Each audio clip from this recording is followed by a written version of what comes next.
Prvo pravimo sirup, a za njega nam je potrebno 700 ml vode. Dodajemo 500 g kristal šećera i sve nosimo na vatru da provri. Za to vreme limun operemo vodom u koju smo dodali sodu bikarbonu i isečemo. Ove ivice odstranimo, a isečemo na kolutove. Pošto nam šećer i voda prokuvaju, ostavljamo na srednjoj do jačoj vatri da vri nekih 3 minute kako bi nam se voda i šećer povezali i napravili onu finu lepljivu strukturu, a onda dodajemo limun.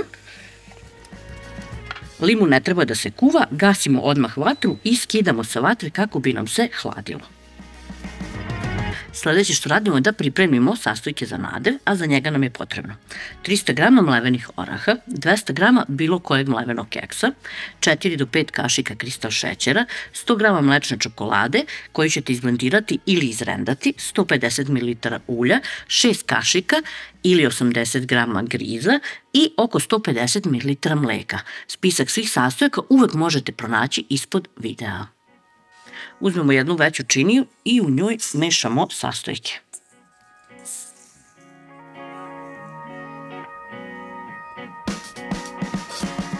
Stavili smo orahe, keks, čokoladu, griz i šećer i mešamo sad sve.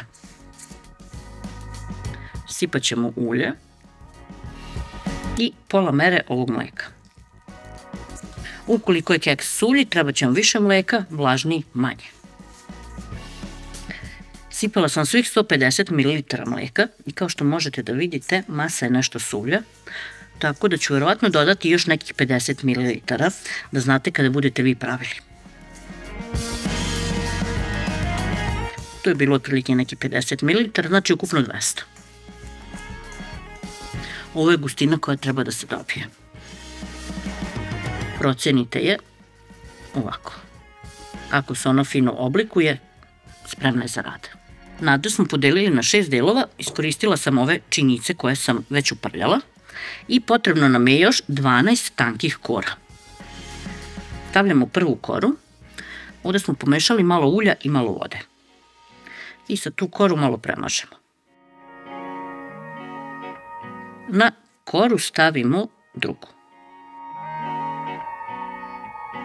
Gornju polovinu malo premažemo. A onda uzmemo jedan ovaj nadev i stavimo celom dužinom.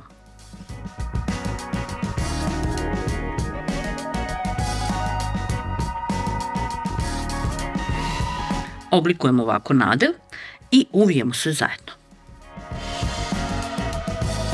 Možete da odlažete sa strane ili odmah da slažete u pleh. Isti postupak ponavljamo još 5 puta.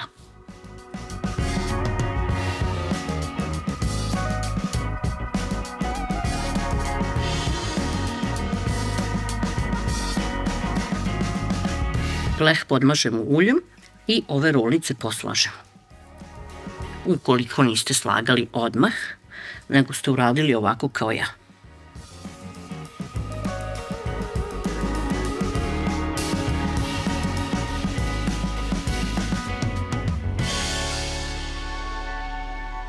Posle slaganja svaku rolnicu premažemo uljem. Umesto ulja možete da koristite i puter, a dok ovo radimo, redno nam se zagreva na 200 stepeni. Posle mazanja ide sečenje.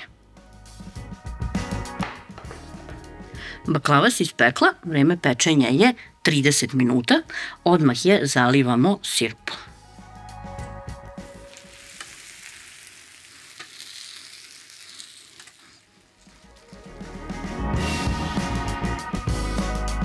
Ostavljamo baklavu ovako da se ohladi i da ove rolnice upiju sirup.